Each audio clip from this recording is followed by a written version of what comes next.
नमस्कार गाववाल्यांनो. Day 3 podcast मध्ये तुमचा मनपूर्वक सगळ्यांचा स्वागत असा. मित्रांनो, मालवणीत एक म्हण असा, राखील तो देवचार आणि खाईल तो शेजारी. याचा अर्थ असा, जर तुमचा खरोखर कोण तुमचं जर रक्षण करत असाल तर तो देवचारा, आणि जर तुमच्या खरोखर जर कोणतरी तुमचं खंडन करीत असाल तर तुमचा शेजारी या. अशी एक म्हण असा. तर मित्रांनो, आजचा टॉपिक हा खूप मजेदार टॉपिक हा. ह्या टॉपिकवर तुम्ही खूप सारे व्हिडिओ बघितला असताल युट्यूबवर. पण आम्ही काही जे खरे ऍक्च्युअल फॅक्ट जे असत, जे आम्ही या कोकण रिजन मधून येतो, आणि ऍक्च्युअल जे फॅक्ट असत या गोष्टींबद्दल, त्या गोष्टींबद्दल आम्ही चर्चा करूचा प्रयत्न करतलो. व्हिडिओ जर तुमका आवडलो असा तर लाईक शेअर सबस्क्राईब करू विसरू नका. तर विनायक, आजचा आपला टॉपिक असा, देवदार आणि राखणदार. बरोबर. तर नमस्कार गाववाल्यानो, पुन्हा एकदा तुमचं स्वागत करतोय. आणि विषय आहे आपलं देवचार किंवा राखणदार. तर देवचार म्हणजे काय, की तू ऐकलं असताल बऱ्याच ठिकाणी, की देवचार म्हणजे आपल्या इथे काय म्हटलं जातं, की जो ग्रामदेवतेचा जो सेवक हा, तो पूर्ण गावाची रक्षा करता ग्रामदेवतेसोबत. तर त्याका आपण काहीतरी देवचार किंवा राखणदार असं म्हणतो. तो एक आपलं प्रोटेक्टर आहे. एखादी गोष्ट आपण करतो किंवा तू बरेचसे अनुभव ऐकले असतील बघ, की कोणतरी जुन्या लोकांकडून, की एखादा माणूस रस्त्यात जाय होतो, तो वाट चुकलो म्हणजे चकव्यासारखी गोष्ट त्याच्यासोबत घडली या. आणि नंतर त्याका कोणीतरी असो एखादा माणूस गावलो, तो त्याका ज्या ठिकाणी जायचा होता त्या ठिकाणापर्यंत तो घेऊन गेलो, त्याका व्यवस्थित सोडल्या ना, म्हणजे एक प्रकारचं प्रोटेक्टर.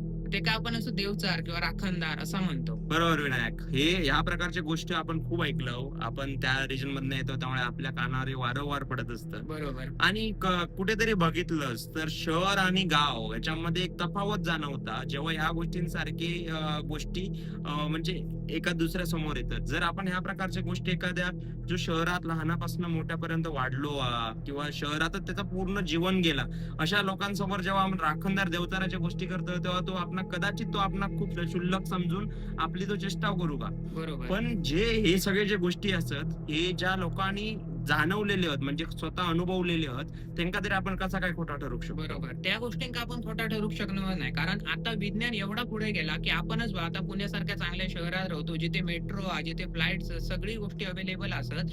ते जेवढा पुढे गेला, तर तिथल्या लोकांका जे पहिल्यापासून शहरात राहिले, तर त्या लोकांका किंवा त्यांची मेंटॅलिटी, त्यांच्या ॲटमॉस्फिअरमुळे त्यांना तू हे गोष्टी पटवून देऊ शक्य नाही. पण आपण कुठली गोष्ट कोणाक पटवून देऊची नाही. पण जी फॅक्ट आहे, तो आपण सगळ्यांसमोर आणणं खूप महत्वाचं आहे. आणि आपण त्या रिजन मधनं बिलॉंग करतो. सो आपणाक जी ऍक्च्युअल फॅक्ट आहे, तो लोकांच्या नजरेसमोर आणणं खूप इम्पॉर्टंट आहे. तर तुका काय वाटतं याच्याबद्दल? बरोबर विनायक. आता जसं तू बोललं ऍक्च्युअल फॅक्ट हा, कारण बऱ्याच लोकांमध्ये कोकणाबद्दल जो परसेप्शन निर्माण झालो, की लोक कोकणात भूत असतात किंवा कोकणातली लोक करणी वगैरे ह्या गोष्टी करतात, हे सगळे खरोखर म्हणजे न पटण्यासारखी गोष्टी आहेत. पण एक ट्रेंड बनत चाललो आहे सध्या, मी बघतोय सोशल मीडियावर.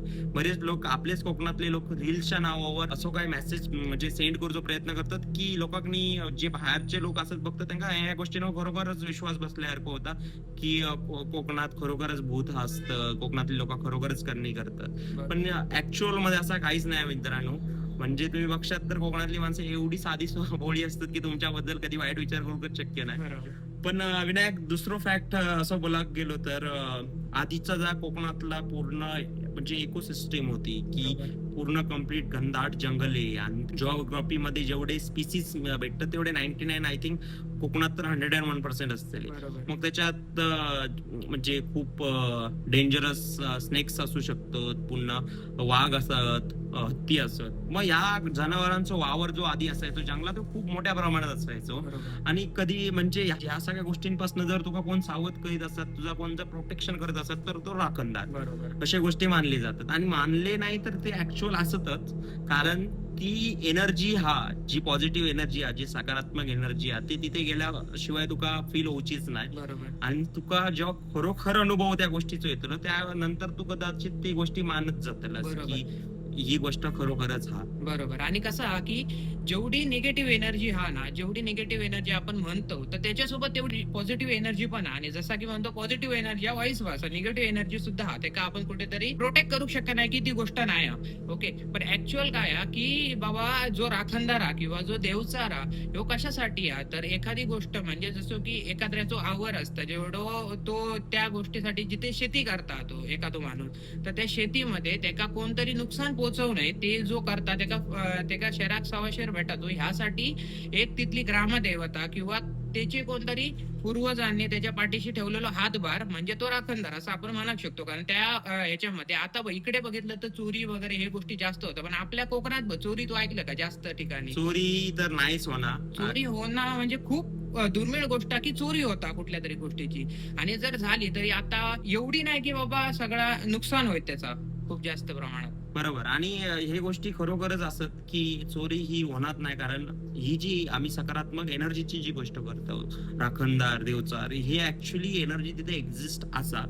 तुम्ही माना नाही तर नको मानू, कारण जा तुम्ही म्हणताच की मी आता कुठल्या तरी देवळात गेलं तिथे मग असा वेगळा अनुभव येलो, तर त्याच काइंड ऑफ ची एनर्जी ही तिथे कोकणात एक्झिस्ट करता आणि ही प्रत्येक गावात एक्झिस्ट करता. प्रत्येक गावाची कुलदेवतेक जर तुम्ही मनापासून मागणा घातला, ताजा मागणा असा ह्या खूप सकारात्मक असतात. म्हणजे तुमच्यासाठी, म्हणजे तुम्ही कोणाचा वाईट मागशात तर वाईट होचा नाही, तुम्ही कोणाचा जर चांगला मागलास किंवा तुम्ही स्वतःचा चांगला मागलास, जर तुम्ही मनापासून प्रे केलास तर ती इव्हेंच्युअली गोष्ट घडत जातात, त्या गोष्टीचा तुमका अनुभव येत जातात.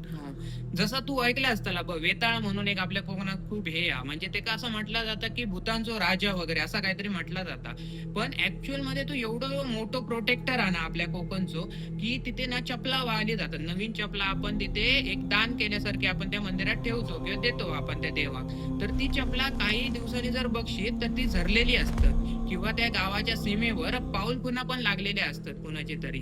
तर हे सगळ्या गोष्टी म्हणजे कोणतरी हा एक अदृश्य शक्ती अशी आहे की लोकांका ती प्रोटेक्ट करतात, त्यांच्या जे ते करतात तर त्यांना त्या शहराक सवास देण्याचं काम करतात. तर अशी शक्ती आहे ती एक देवचार किंवा राखणदार. तो शेवटी आपली राखण करता एखाद्या माणसाची किंवा एखाद्या माणूस जो करता त्या गोष्टीचे राखण करतात, एका प्रोटेक्ट करूचं काम करता. निश्चितच विनायक. आणि एक फॅक्ट असा, देवराई आपल्या कोकणात बघशीत तर प्रत्येक गावात एक 4-5-6 एकरची देवराई असतात. बरोबर. ती देवराई, त्या देवराईतला तू एक साधा लाकूड जरी तोडलंस आणि लाकूड जरी तू घेऊन येलस, म्हणजे देवराई मित्रांनो तुमका जर माहित नसेल तर देवराईचा अर्थ असा, ज्या जागेचं देव प्रोटेक्शन करता आणि जी देवाची जागा असा, आपण नॉर्मल ह्युमन बिईंग त्या जागेमधला काहीच घेऊन येऊ शकत नाही किंवा काहीच तिथे जाऊन आपण करू शकत नाही, अशी जागा.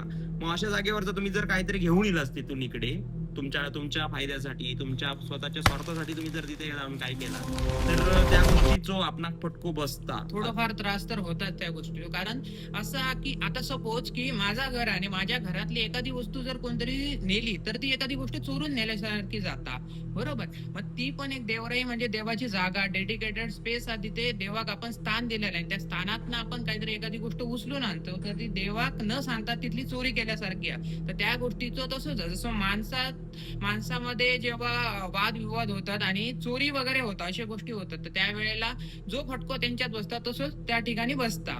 तर ती गोष्ट असा. बरोबरच. आणि विनायक, देवचार, राखणदार ह्या दोन जी एनर्जीज त्यांच्याबद्दल एक मानवी रूप त्यांचा कसा असता याच्याबद्दल खूप चर्चा होता, तर त्याबद्दल तुला काय माहिती आहे काय? कारण कसा की देवचार म्हणजे कोण किंवा राखणदार म्हणजे कोण, तर देवचार आणि राखणदार म्हणजे काय वेगवेगळे नाही, तो एक प्रकारचा प्रोटेक्टरच आहे. फक्त तो वेगवेगळ्या रूपात येतात, कधी माणसाच्या रूपात येतात तर कधी वेगळ्या रूपात येतात. पण ओव्हरऑल म्हणजे जे आपण आमच्या आजोबांकडनं किंवा मोठ्या लोकांकडनं ऐकत दिलं तर तो कसं असतं त्याचं पेहराव की डोक्यात फेटू मोठो, त्याच्यानंतर पांढरा धोतर, खांद्यावर कांबळा, हातात दांडो त्याका खुळखुळो आणि पायात चामड्याचा चप्पल तर वाजाय देता. असे आपण बरेचसे स्टोरी जुन्या लोकांकडनं ऐकले असतले, तू पण ऐकले असतले बऱ्याचशा लोकांकडनं. तर असं त्याचं काही पेहराव असता. बरोबर.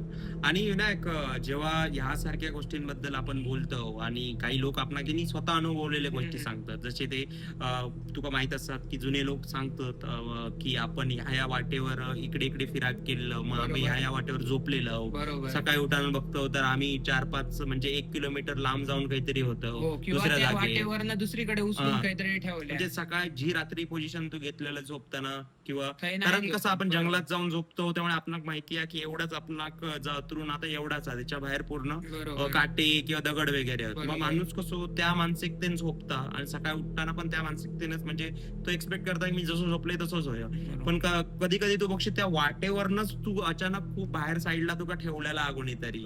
अशा प्रकारचे अनुभव जे होते तुका कोणीतरी सांगितले काय किंवा असे बरेचसे अनुभव ऐकलेले आहेत. जसं की आता काही जण काय करतात की आपल्या स्वतःच्या स्वार्थासाठी आपली जी जमीन, आता कोकणात कशी प्रथा तुका माहिती आहे की आपली जेवढी जमीन आता त्याका साईडून एक आखाडो टाईप मध्ये म्हणजे एक गेट, आता जसं कंपाऊंड करतात तसं बरोबर. आधी आपल्याकडे ह्याचा बांबूचा किंवा वेगवेगळ्या झाडा लावून त्याला एक कुंपण करूची पद्धत आहे आपल्या अंगणाक वगैरे.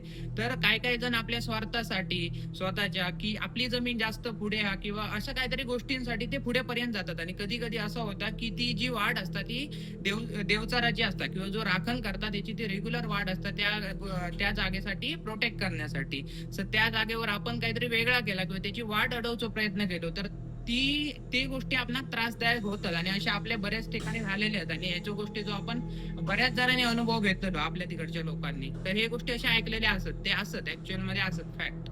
बरोबर मित्रांनो, तर ह्यो तो छोटोसो व्हिडिओ राखणदार आणि देवचाराबद्दल ह्याचो पण पार्ट 2 तुमका जर हवं असा तर कमेंट सेक्शन मध्ये सांगाच. आम्ही निश्चितच पुढचे पार्ट आणण्याचा प्रयत्न करतलो. आणि सगळ्याचा तुमचा काय असा त्या कमेंट सेक्शन मध्ये एकदम भरपूर प्रेम द्या. आणि आमका आता आज्ञा द्या. भेटूया नवीन व्हिडिओ मध्ये. धन्यवाद.